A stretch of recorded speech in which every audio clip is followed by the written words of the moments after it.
Hello, everybody, and welcome back to the Rocky Top Insider Diamond Pass podcast. I'm your host, Jack Foster, joined alongside Ryan Schumpert. Of course, here on the Diamond Pass, we're talking Tennessee baseball. Tennessee baseball stays undefeated after a 4-0 week, 3-0 weekend, and Houston was the highlight with wins over Oklahoma State and Arizona. Vols get tested for the first true time this season and walk away unscathed. So a lot to discuss, Ryan. But first, how you doing? Doing well. Glad to be back on here. Glad to have some bigger tests for Tennessee baseball this weekend. I think just as we would have expected, as we talked on here last week, Tennessee baseball played their tightest game of the week against North Alabama on Tuesday night at Lindsey Nelson Stadium. Right. Yeah. I would. Yeah. I mean, score wise, for sure. That was a not a fun game against North Alabama. To get the tying runner at the plate in the ninth, it was just miserably long. You could make the case for Arizona too, because Arizona was very, very tight for the first six until the top of the seventh inning. But same time, like you said, the tying run came to the plate in the ninth inning for North Alabama on Tuesday. So for a while, the game felt like kind of close, but like not actually close. But it did. I mean, in the end, it was up in the air in the ninth inning, and Tennessee had to get out of a tough spot if they were going to get the win. So it did in the end. I think you can say competitive. Yep, and 5-2 win over Oklahoma State Friday, 13-3 on Saturday, 5-1 on Sunday. So 23-6. Tennessee outscores opponents in the Astros Foundation College Classic in Houston at Dyken Park, or as the locals call it, the Icebox, because Dyken is a AC company, so they're now calling it the Icebox. I like it. That's a pretty good little nickname for it. If you're gonna take away a classic name like Minute Maid Park, I like that. Yeah. No, I dig it. And I was walking around the merch stores and everything's just Minute Maid merch. There's like Hawaiian shirts with citrus fruits on it and stuff. I'm like, this is just such good like merch, and the logos and everything about Minute Maid was so cool. And they didn't like hardly have anything Dyken Park related. They're trying to get rid of the old, I suppose. Yeah, I feel like that's kind of, and obviously all these professional sports teams or stadiums change the names a lot. But to me, this kind of feels like Heinz Field changing its name. Yeah, where you can't really change it. Yeah, like it was for a long time. It was that well-known company. Like I feel like it was very notorious with that name, and like Heinz Field going to Acrisure and Dyken. Like who even knows what those companies are? Nobody knows what these companies are. I still don't know what Acrisure is. Yeah, I don't either.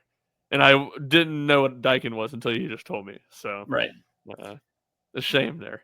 I'll tell you what they are trying to get rid of is their Space City jerseys. Those things are stocked full in those stores. They are trying to move some Space City jerseys. There's no question about that. But no, a great ballpark. I've only been to a handful of MLB ballparks, and it's probably the best one I've been to. I'm a Reds fan, so I love Great American. Brave Stadium's cool. Globe Life was all right last year, but I think Dyken takes the cake for me. I haven't been to like Fenway. I've been to Wrigley actually, but I was little, so it's kind of hard to compare. But I did go to Wrigley when I was like 10. But as of really the last 10 years, ballparks I've been to, Dyken is the best so far. So a really nice ballpark. Houston was good, and it was kind of Tennessee, Ryan. And let's start. We've been on these weekend recaps, if you will. We've been starting with the pitching, so I want to start there first. Let's go back to Tuesday. AJ Russell, what a quick timeline that ended up being for him coming back from Tommy John surgery last summer. Of course, the UCL wasn't completely torn, so was always going to be a little bit quicker of a recovery for Russell, but I think still quicker than anyone anticipated, at least us for sure, coming back here in late February and used as an opener, didn't pitch this weekend. I think we'll probably see him either Tuesday or Wednesday in the midweek again, in maybe an inning or two role for Russell. Maybe he starts again on Tuesday, but looked sharp in his first inning back, I'd say. And this is going to be obviously a key arm for Tennessee moving forward. No doubt about that. And just really big, I think, when you got him back. Like, obviously the timeline kind of progressively moved up. You hear the news, Tommy John in mid-June, I guess. I mean, he had it, I think the Tuesday before the team left for Omaha, I want to say. So, right in the thick of June at that point, you're like, all right, well, if he just pitches any next season, that would probably be a win.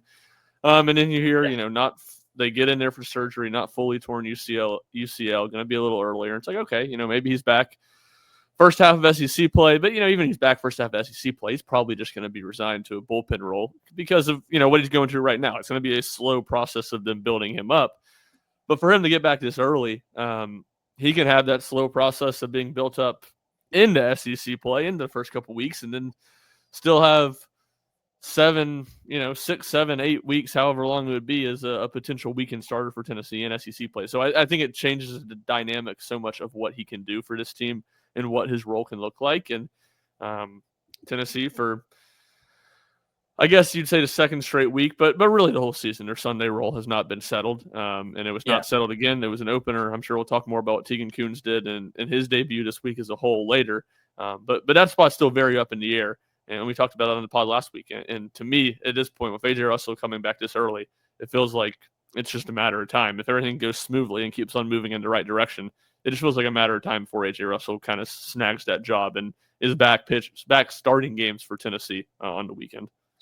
Yeah, he's a starting pitcher. That's what he is. And I think that's how he'll be used this year going down the stretch. And, we'll see what happens with Marcus Phillips. If he can, I don't think he's done anything to lose a job. I think he's done just fine so far this season.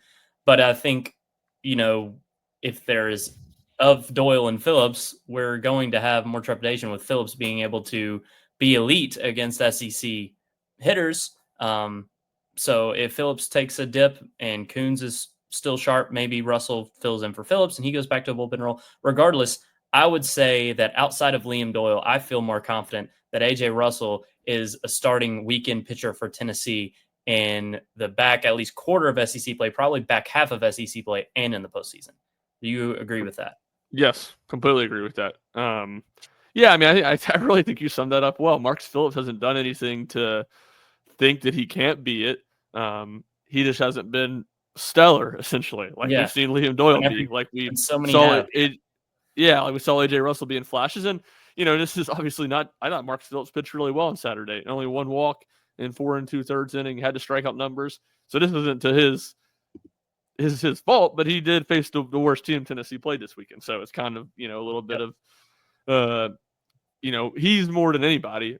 You wanted to see what he would look like against a really good lineup, and we'll get that in 2 weeks when Tennessee opens SEC play against Florida. And so if you made me say right now, is Marcus Phillips going to hold on to Tennessee's starting Saturday job throughout the course of the season? I'd say yeah, because he hasn't shown me any reason to think he won't. But A.J. Russell's A.J. Russell, and to that point, it's hard not to think hard not to feel really, really confident about him as he continues to get worked up and be full speed when it comes to what he can do. Struck out the side in order on 17 pitches did A.J. Russell against North Alabama there in the first inning. The velo will creep up as the season goes along, I'm sure, but he was sitting mid-90s, had a 97, I think, a couple of times, at least once. Maybe he touched 98. I can't really recall. But I think it was 97 and 96 both twice. 97. Yeah, I knew 97. Mostly 94. Definitely hit. Right. Yeah. Mid-90s was the resting fastball, if you will. But yeah, no, a really good debut. We'll expect to see Russell again. Like I said, in the midweek, maybe we get 2 innings out of Russell, but I think it's still going to be a slower process ramping him back up to full speed. Let's move to Friday. Two arms also made their debuts on Tuesday, but I'll lump them in. And one pitched again on Friday, relieving Liam Doyle, who, Ryan, this was the first time we saw Liam Doyle against tough competition. And, he wasn't, I guess, just unbelievably perfect like he had been, but he was still pretty dang good against Oklahoma State and looked in firm control throughout. I think you saw everything you wanted to see out of Liam Doyle here against the Cowboys in a win for Tennessee. He didn't get the win on the day as his pitch count was creeping up there, so he exited in the 5th inning. Strikeout guy, pitch count is going to creep up a bit, especially against a really good lineup like Oklahoma State had. But 9 Ks, only 3 hits, scoreless 4 1/3 for Liam Doyle there on Friday night. 100%. I think what to me almost stands out as encouraging is it didn't feel like he had the best command of his stuff. I mean, he threw 90 pitches and he threw only 54 strikes. So he threw a lot of balls, which led to, like you said, the shorter outing. But despite that, he was still really good. I think that's the encouraging thing is that it felt like he probably wasn't at his best, and he still didn't allow a run. Just 5 base runners, struck out 9 guys in 4 1/3. So I think that's what's really encouraging about it to me, is that I feel like he can be better, and he was still really, really good. He still didn't give up a run, like you said, against a good lineup. And I do think you got to give his defense a good bit of credit for that. Cannon Peebles caught some of the stealing. Reese Chapman made a really nice throw if someone tried to stretch a single into a double. So, good defense behind him to help him out with that. But, yeah, he was really good. You saw that the stuff is going to play against better teams, which was the expectation, but also I think the strikeout numbers would be the thing. The strikeout numbers were so insane the first 2 starts, and it felt like, all right, as they face better teams, it's probably going to go down a little bit, and it did go down a little bit, but still 9 strikeouts in 4 1/3. It didn't go down much, and was very, very, very impressive. Yeah, you got 13 outs, 9 were strikeouts, so it's 69%. Really nice percentage there for Doyle. I think he just, like you said, maybe not the best stuff, but this Oklahoma State lineup, they're really good, and they were coming to every at-bat, giving their best shot. So it was a tough team. I mean, this was a team that was picked to win the Big 12 in the preseason, right? So it wasn't because of their pitching. Nope. Oklahoma State's lineup is its strength. So yeah, no, just to that point, and 2 things that lump them together. And look, I'm not going to sit here and act like I know I'm scouring the tape of the pitching staffs for both Oklahoma State and Arizona. But those are 2 good programs, and those are 2 good programs usually built on really good lineups. Less pitching, really good lineups. And, we'll talk more about Arizona later, but, I mean, to me, that's the story. Tennessee's pitching was the story of the weekend. The bats did good stuff. They hit 10 home runs, but the pitching was elite. And to that point, too, it's a 6-team event with Mississippi State and Texas A&M. In Tennessee, Mississippi State, Texas A&M, they played the same 3 teams. Oklahoma State and Arizona both beat both Texas A&M and both Mississippi State. So obviously A&M struggling. Mississippi State's not supposed to be one of the best teams in the conference. But these 2 teams that Tennessee played outside of Rice in the Big 12 that are better Big 12 teams, they had success against the 2 other SEC teams they played this weekend in Tennessee. Not that they killed either one of them, but Tennessee's pitching staff was really good in both those games and won them. And in the end, what ended up being, kind of handedly. No, it was a bad weekend for the SEC. Like in Houston, all in all, it just Tennessee showed, had that they're a wagon again and back to being a really elite baseball program that should have been ranked unanimously number 1, in my opinion, today. Was ranked number 1 in every poll but D1 baseball. But, I guess LSU was 2 last week. Tennessee was 3. So you don't penalize LSU for going undefeated. But hey, LSU lost to Omaha a while back. Like Tennessee's undefeated. That should be a reason, and they proved they could do it against stiffer competition. But moving past Doyle, Ryan, a pitcher I want to get into a little more today is Dylan Loy, who made a couple appearances over the weekend. He's made 3 since we last got on here. Made a season debut against North Alabama, was dealing with some soreness, so that's why there was a delay. But Friday night comes out of the bullpen in relief for Doyle in the middle of an inning and gets 2 big strikeouts, high leverage situation on just 7 pitches to strand a couple of runners. It wasn't the time to go to Tanner Franklin. It's been a Doyle-Franklin stack the last couple of Fridays, but, it just didn't feel like that was a time to go to Tanner Franklin. You needed a bridge guy. Dylan Loy was that, and probably the most effective 7 pitches of the night, you could argue, there on Friday in the win over Oklahoma State. Yeah, for sure. I mean, he was really, really impressive, and you said it, you wrote about it. That was one of the biggest parts of the game. Almost certainly. It felt like that's kind of when Tennessee slammed the door would be dramatic, but it did feel like an emphatic statement as Tennessee was kind of in control. Prevented OSU from building any momentum. It felt like momentum was starting to build, and that was a time where they could really strike. It was still early enough in the game. They got some things going late, but it didn't really feel like much. This was the time where Oklahoma State needed to strike, and Loy prevented that.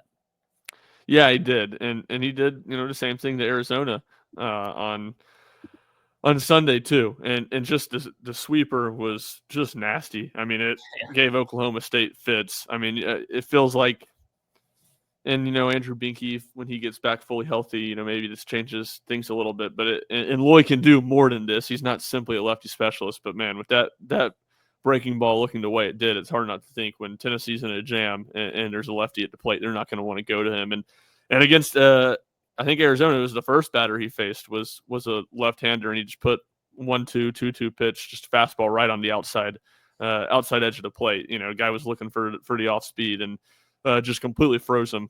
So yeah, he was great. We're Loy boys. We're two guys that are really high on Dylan Loy. And it was a great first week of the season for Dylan Loy, and it was interesting to see how they used him. And again, it was short outings, 2 outings where they just asked him to get 2 outs, but he's not fully built up right now. And when he is, he can definitely do a lot more than that. He's going to be a real weapon for this Tennessee bullpen. Loy boys rise up. Shout out Caleb Cepeda for a great catchphrase. Specifically, the Loy boys itself is elite. So try to get that catching on a little bit more, as Dylan Loy has a more significant role this season, and fans will come to like him more. And by the way, how much bigger has Dylan Loy got it? He's yoked. Like, he's gotten so much stronger. He's put on a lot of weight, and I think it was good weight. It's good weight. Just goes to show what Q and Beth Schwartz can do for guys part of this program and how crucial they are. It looks like Loy's got a pretty good season ahead of him. Tanner Franklin also pitched Friday against Oklahoma State, was not as good as he has been, but I thought, did a good job working around some trouble, got a big strikeout to strain a couple of runners in 1 inning, gives up a couple of runs on the day. But, I still think you saw that Tanner Franklin's a key bullpen arm. Nothing really changed for me with him. Nate Snead pitches the 9th and gets the save. Really efficient 9-pitch inning there. When the game's 5-2. So 3-run lead gets him the save. But Franklin and Snead close out the game here in these final 4 innings. I think you can expect to see this quite a bit if a game goes this way. Franklin gave up the 2 runs in that game. Mm-hmm. But, I mean, I didn't leave it feeling any worse about him or anything like that. I mean, he allowed 5 base runners, or maybe it was even 4 base runners. 4 base runners. He gave up 4 base runners in 3 innings. So it wasn't like he was working through a ton of traffic. He gave up a couple hard hit balls. And I guess I'd throw it back to you. I mean, you were in the building. Give me the report. What was the radar gun saying? I mean, they didn't have one on the broadcast, and it felt like he was bringing in a lot of heat. Yeah, I don't know if he hit 100, but I mean, I saw 99 a couple of times. That's just what he is. He may have hit 100. It was kind of hard to see from the press box. It was like down and right. Okay. But you could catch a glimpse of it. But yeah, high 90s, no doubt about it. I mean, he's going to hit 100 multiple times this season. I mean, he already has once. Yeah. So, yeah, no, I mean, it was normal stuff. Yeah, I don't know if it was, anything that blew away what he has done. He just is what he is, I think. And Nate Snead, he throws the 1 inning to close it out. I think it was like 10, 11 pitches, something like that. 9, yeah. Pretty drama-free. And there was an error, too, if I've got the game right. Yeah, there was an error on Tennessee's defense. So he faced 4 batters, got 4 outs in 9 pitches. And then he comes back and throws in a big spot on Sunday. And I just think that was the perfect example of how valuable he is in the bullpen for Tennessee. He got as many outs as any Tennessee pitcher this weekend. Him and Marcus Phillips both got 14 outs, and he did it in 2 different games. He shut the door on a game, made sure there was no drama to finish things on Friday. And then on Sunday, Tennessee you knew Tegan Kuhns was only going to be an opener because he wasn't worked up, and then they went to Brandon Arvidsson. It just kind of felt like, all right, can Tennessee get to the middle of the game with this game real close or ahead and give Nate Snead the ball and see how far he can go. And I just think there's a great comfort in that. And I think you saw why he is so valuable and why Tennessee likes him so much out of the bullpen this weekend with what he did, because he was instrumental in Tennessee's pitching plan 2 different days and helped them get 2 wins in their 2 toughest games over the weekend. And he did this last year. We were saying before the season started, Tennessee should want to keep Snead in the bullpen because of this reason right here. Can come in the 9th, slam a door, just like Ryan Combs can. Feels like those 2 guys are the most likely to do that in a 9th inning situation. And then extended relief on a Sunday. after, throwing very little pitches 2 days prior. He's so versatile, and he can also start, of course. But yeah, this is the best type of Nate Snead you get. He's always better out of the bullpen, it seems. And yeah, you mentioned the Sunday performance, arguably the what I don't know who you'd give the best pitching performance of the weekend to, but it felt like Arizona was the game Tennessee was most likely to lose. Um, given the pitching situations, and also Arizona starter was really, really good. That He freshman, was, yeah. what stuff he has. So Nate Snead putting together this outing on Sunday, 3 2/3, only 4 hits allowed, no runs. Yeah, it's arguably was the most significant pitching performance from Tennessee on the weekend. For sure, because you looked at what Tennessee had left after him. Yeah, There wasn't a ton of arms Tennessee would have trusted, or at least could have gone a while because it of was some of the probably guys. Hunley and Combs were the two that you would think of that hadn't thrown yet. Yeah, and Loy maybe could have pitched a little bit more than he did, but he obviously, like we said, isn't built up enough to go 2 or 3 innings. And yeah, I just think it was kind of the mature approach that you've seen from Nate Snead, where like he wasn't perfect by any means. I mean, it felt like there was a lot of base runners, but it kind of in the Frank Anderson way. He just threw a lot of strikes, let his defense play behind him, and let the chips fall where they may. And obviously, Jay Abernathy makes a good play to save a run. Saved the tying run, and what was that, the bottom of the 6th inning, I think, on Sunday, throwing out a runner at the plate. But he was really good, and I felt like he epitomizes what Tennessee wants from their pitchers, where he's just going to compete, he's going to throw strikes, and let the chips fall where they may. Yep. And Ryan Combs closed out that game, so doing Ryan Combs things. You mentioned Binky. He's a little banged up right now. We'll see if he can, return to action this week. But, one pitcher we definitely got to hit on here is Tegan Kuhns. Started the Sunday game, had made his season debut in a 1.1 inning appearance on Tuesday against North Alabama, but gets the start here. I wasn't surprised by this. I was thinking either Russell opener or Tegan Kuhns getting the start Sunday. He opens as well, as you said, not fully ramped up yet. And, Tegan Kuhns gives up a double and a triple. That was pretty much it. Those are the only 2 hits he gave up. The triple scores a run. Both plays, Hunter Inslee dives for the ball. So, the first one, maybe an ill-advised dive by Inslee. And, they were just hard hit balls in the gaps and outfield. But I thought I was kind of disappointed when Tegan Kuhns came out of the game, not because I didn't understand it or I thought it was the wrong decision, but I just wanted to see Tegan Kuhns pitch more because he is such a fun watch, man. Like, it just looks like he's in firm control. The breaking ball is great, and I was really impressed by what Tegan Kuhns was able to do on the mound there Sunday. He's just really sharp for a guy that, one, has missed some time and is getting back into the fold, and 2, that's a guy, true freshman. And obviously this was kind of the first big spot, truly, that he's pitched in after making his debut against North Alabama. So yeah, I'm with you. I mean, he was impressive. It was the first 5 guys he retired, right, before he gave it the back-to-back extra base hits, I think. So yeah, those 2 out hits. Yep. He's a guy with a lot of hype that we've talked about a lot in the preseason, and we thought, would be in the hunt for potentially being a weekend starter and would have a big role in the bullpen if not. And you certainly saw that talent this weekend and kind of reaffirmed everything after his illness has kind of led his start to his career and season, be a little slower. Yeah, no, it was just a lot of fun to watch him. I mean, starts off the game, long AB for Summerhill, Arizona's leadoff guy, who's a really good player. Kuhns wins it with a strike at the end to freeze him. So strikeout there, 2 quick ground balls, back-to-back strikeouts to start the second, and then those 2 out hits we mentioned. So, yeah, I thought he looked really good against the top of an Arizona lineup that is really good. And, we both think A.J. Russell will end up being a starter for Tennessee down the road, but I think in the short term, Tegan Kuhns has got to be the favorite to be a day 3 starter here. Yeah, I think so. Especially when you just look at Franklin and Snead are going to be ahead of him in the pecking order of bullpen guys. Because I imagine Tennessee will keep going into these weekends with the same Friday, Saturday starter locked in, Sunday up in the air. Mm-hmm. Snead and Franklin are going to throw before him, so it's like a less likely chance that they would need him to throw on the first 2 days, which would make him a likely person to get the ball on Sunday. And, it'd be interesting to see forces Tennessee's hand and makes it really difficult to take the ball out of his hands. But yeah, no, I agree. I mean, that's where, Snead started on Sunday the first weekend.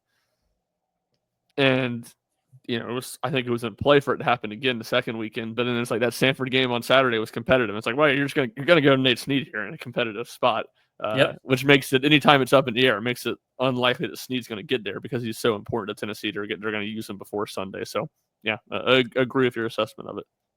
No Austin Hunley appearance on the weekend, but he did get warm, I believe, on Saturday or Friday when the game was still tight. He was throwing alongside Loy there. So, Hunley's a guy Tennessee still trusts, and, him just getting warm in that scenario, I think he's going to be one of those like fringe guys in SEC weekends where he's a back end of the bullpen guy. And also, someone I should lump in with Hunley, but maybe not as much, is Brayden Sharp, because he was the first out of the bullpen after Marcus Phillips, who we didn't probably touch on enough. Solid performance from Phillips. We hit on it a little bit, but Brayden Sharp was the first out of the bullpen against Rice. Pitched an inning and a third, scoreless, did walk a guy, but struck out 2, looked really good, and got the win on the day too. So maybe Austin Hunley, Brayden Sharp, some pretty big roles potentially for them coming down the pike here. Hunley's been a guy they've gone to a lot in kind of messy situations with runners on base. I think you had the stat. Maybe all of his appearances except for one, he started or he came in with a runner on base. Still every appearance, yeah. Still every appearance. And then, Sharp's one that surprised me. For sure. If I'm not mistaken, one of the midweek games, I think they went to him pretty early. Was one of the first guys out of the bullpen, and he's been really good. He's been really sharp. He's been really good, and I kind of thought going into the season that Luke, him and Luke Payne were kind of two guys I viewed similarly, and I thought I would have had Luke Payne ahead of him, but it's been Brayden Sharp, and he's been solid, and certainly right now too, capitalizing on Binky being out of the fold is another left-handed arm in the bullpen who can come in and get outs. Which isn't to say when Binky gets back, he's just going to automatically be ahead of him or anything like that. Sharp's going to continue to get opportunities, and when the stakes get higher, if he keeps on doing well, he's going to keep on pitching. Right, and it was a 8-1 ball game there in the bottom of the 5th. Tennessee was leading Rice, came in after a 2-out double, got a 3-pitch strikeout to end the inning, and then pitched the 6th. Again, was a scoreless inning there too. So, I thought he looked good. And him being the first out of the bullpen on that day over a Sharman, over a Crabtree, these other JUCO guys. I know Tony has really liked what Breedlove's done, so I think maybe he can have some bigger appearances down the road. But, for Sharp to just lead this 6-man bullpen group that, ended up throwing on Saturday, I thought was indicative of the trust they have in him. As, like I've been saying about Hunley, maybe a fringe bullpen guy in these SEC weekends. Of course, we'll just have to see. For sure. I mean, I think his pitching staff's just so deep is what it feels like right now. So many guys they can go to, and so we'll see what it looks like in SEC play. Obviously, you ride the hand you trust a little bit more in SEC play, but it'll be curious because it's a lot of guys that have been good in the opportunities that they've received to this point. Yeah, I mean, I'm not saying they'll definitely pitch on every SEC weekend, but it's kind of like Phillips and Binky were last year, right? And Loy. Yep. Yeah, where you're like, okay, we kind of some weekends you might need them, some weekends you don't. Yeah, exactly. Yep.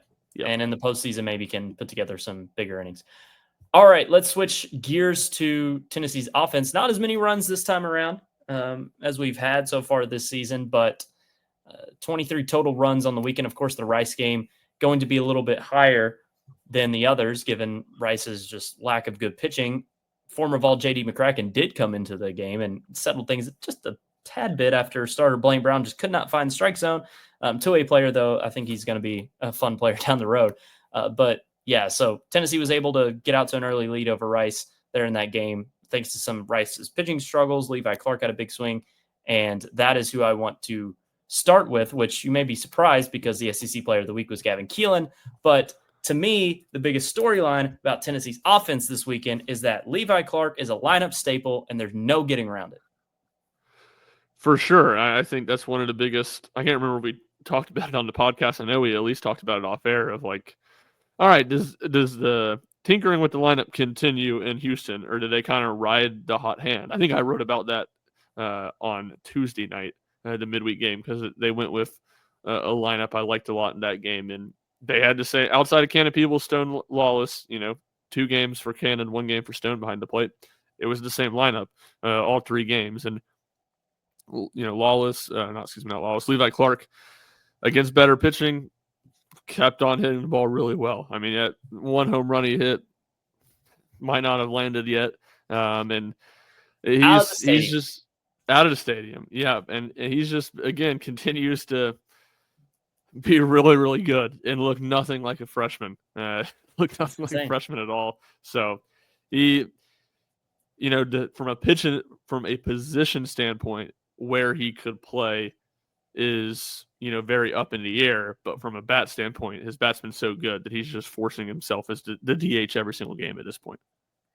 Yeah, it's not, he's not been the most consistent, if you will. Like he wasn't even in the top 5 in average for the weekend in Houston, but it's just the big swings and it's the power and it's the upside any given moment. And, I'm sure he won't start every game for the remainder of the way. If Alberto Osuna gets eligible, it's going to be tough for him to fit in because, I don't know how Manny Marin too, like these freshmen are kind of in the spot where they've done so well, but there just may be too many guys down the road.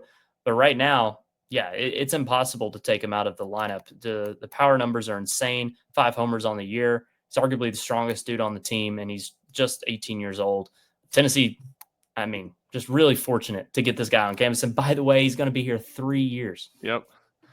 I almost think, obviously it does affect him, so I don't mean to say that, but his bat's been so good. I think even if Suna does get eligible, like he's going to be the guy at DH for the time being. I think Manny gets affected by that a lot more than Levi does. Because Fischer moves to 3rd. Right. Yeah. No, I agree with you. That feels right. But. And I do like, you're right. His average, I think he hit something like 276, 273. Added 2 walks too. Like he had some good at bats in there that didn't necessarily produce hits. So, yeah, it's scary. And I felt like he hit at least 1, if I remember correctly, to center. That probably would have been a home run at Lindsey Nelson. Mm-hmm. It's 409 to center at Dyken Park. So he continues to keep on mashing and did it against some better competition this weekend. And to me, at this point, I feel like he's maybe separated himself a little bit as the top guy in a really talented freshman class. Yeah, I would agree. It's just, it's really insane what he's been able to do. And something else that's insane, something else that's scary, a word you used earlier, is what Gavin Kilen has been doing as well, especially from a power number standpoint. Hit 600 on the weekend, 4 homers, back-to-back games with 2 homers on Friday and Saturday. 24 total bases on the weekend, was a single away from the cycle on Saturday. Gavin Kilen is mashing baseballs at an incredible rate. 7 homers on the year already in 11 games. We did not at all expect this. We knew Gavin Kilen was going to be a really solid bat, probably more of a consistent bat, high OBP guy at the top of the lineup.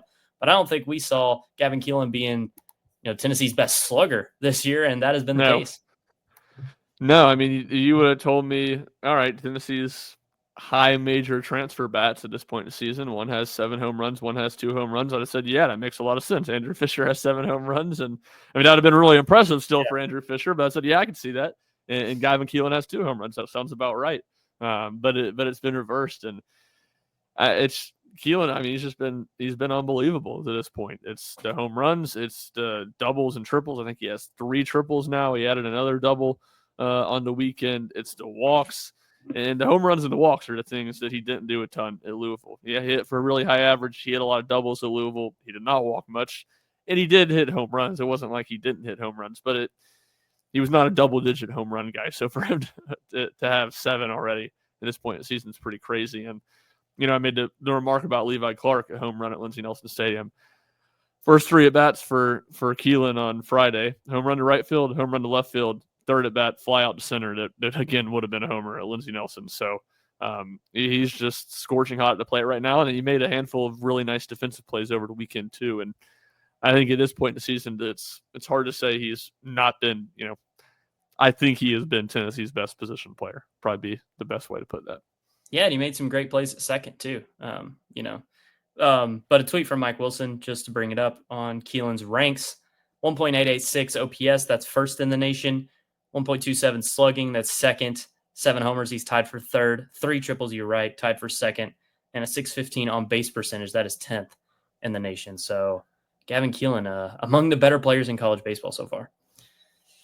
Checks out. Yeah, I mean that all feels right. It feels like every single game has been a big game for Gavin Kilen to this point. Yeah, and you want to get into have you seen the Osuna thing? No, I haven't. I think we should. Breaking news. Talk about this. Yeah, a little bit of breaking news from our buddy Mike Wilson, who I just mentioned. Alberto Osuna's preliminary injunction was denied Monday.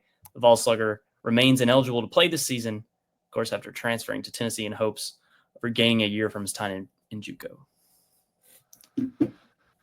Well, I guess the thing now is, what's next? What recourse does Tennessee have? Right.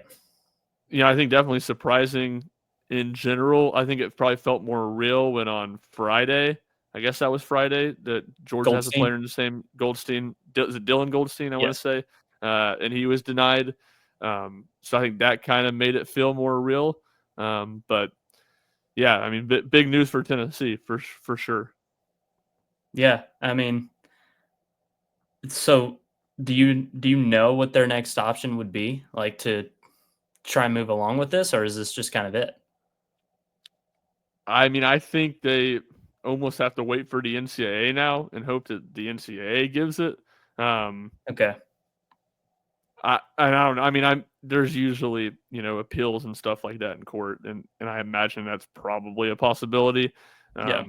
But if the court thing stands, then I think it would go to the NCAA, as he originally applied for another year of eligibility from the NCAA. And to the point, and I don't know if this has changed now, but to the point when Tennessee or when Osuna filed the lawsuit, the NCAA had not put someone on his case to review his case specifically, which was kind of part of the reason Tennessee did that, to try to get things moving. So I think it would probably goes to that at this point.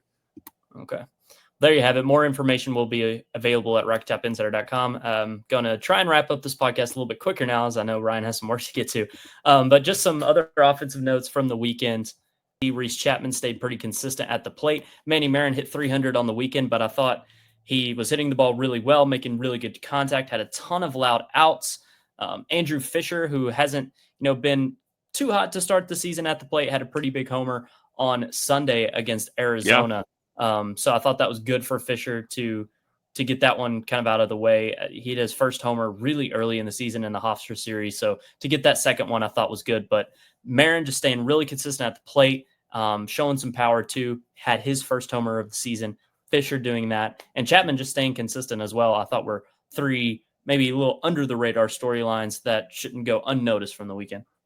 Agree. I mean, Marin, it felt like he'd maybe cooled down a little bit. I mean, that's probably not the best way to put it, but to me, this almost felt like Marin's best weekend of the year. Definitely considering the competition. Like you said, it felt like even when he got out, there were a lot of loud outs, a lot of hard hit contact. So he was really impressive. I think, mistake me if I'm wrong, I want to say after Friday's game, Tony said something about him being a guy that, just kind of likes the bright lights, likes the bigger moment, which, obviously bodes well when you get into SEC play. And then for the rest of the lineup, I just think and you said some of it, but what just stands out is Kilen was obviously the superstar. Curley, Fischer, Inslee, all those guys were just solid. They weren't spectacular, but they had a lot of good at-bats. They were consistent. They were productive throughout the weekend, and were just really, really steady, which you want to see from those guys in your top 4 of the lineup. And then I would say the exact same thing about Chapman, and we talked about that a good bit last week, why that's such an encouraging theme for him. He still has had a hit in every single game for Tennessee this season, which is not something I would have predicted to start the season. So he's been really encouraging as well. Yeah, 11-game hit streak to start the season for Chap, as you said. Really solid. And 6 players hit 300 or better on the weekend, and one of those that didn't was Levi Clark, who we mentioned 273 and obviously mashed a couple of homers. Think you'd like to have seen more out of Jay Abernathy at the plate. Didn't really do a ton. Only had one hit. He was the worst player for Tennessee who played every game at the plate. 1 for 10. And Cannon Peebles had only one hit on the weekend too, but it was a home run. So I thought that was good for him to get that and one. a big spot too. Yep. One run game at that point. Two run shot for Peebles. So that was good. Stone got the start on Saturday, but didn't do a ton at the plate. And, you talk about the rotation, guys getting time. Les got time this weekend. And I think some more roles were solidified. Like Manny starting all 3 games at third. That is Tennessee's best punch right now. And moving forward now, as Osuna is ineligible, for Marin to start at third and Fischer at first. I think that is going to be what happens on a regular basis. And this comes without Dalton Barga really being in the lineup. No starts for him on the weekend. Did make a couple of appearances. Didn't log a hit. But like we said, it just feels like he's kind of the odd man out here.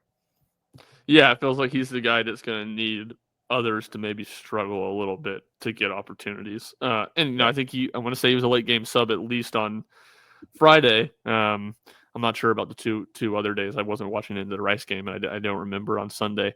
I thought it was telling the way the lineup kind of got cut down or whittled down. You definitely saw what they view as their best 9 right now, and that can change when they get in SEC play. At this point last year, Robin Villeneuve would have been a part of the best 9, and he didn't end up having a very big role.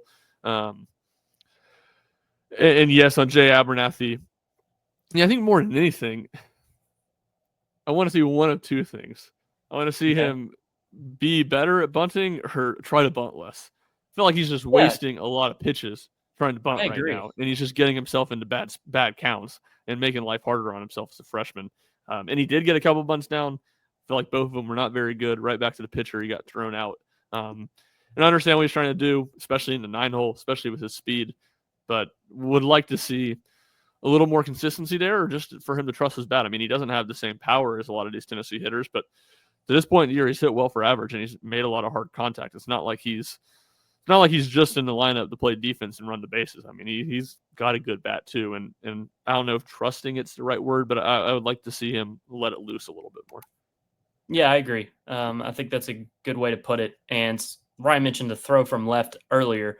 Tony really loved that play. He's the first to greet Abernathy along with Snead after that play on Sunday. So Abernathy showing he has obviously the chops to be a difference maker in the outfield. The speed's there, but got to get him on base first for that to really be on display. And I think that'll end up coming down the road, just not the best of weekends at the plate for Abernathy. But another really strong weekend for Tennessee, among the top teams in college baseball. Obviously, again, the pitching staff is lethal.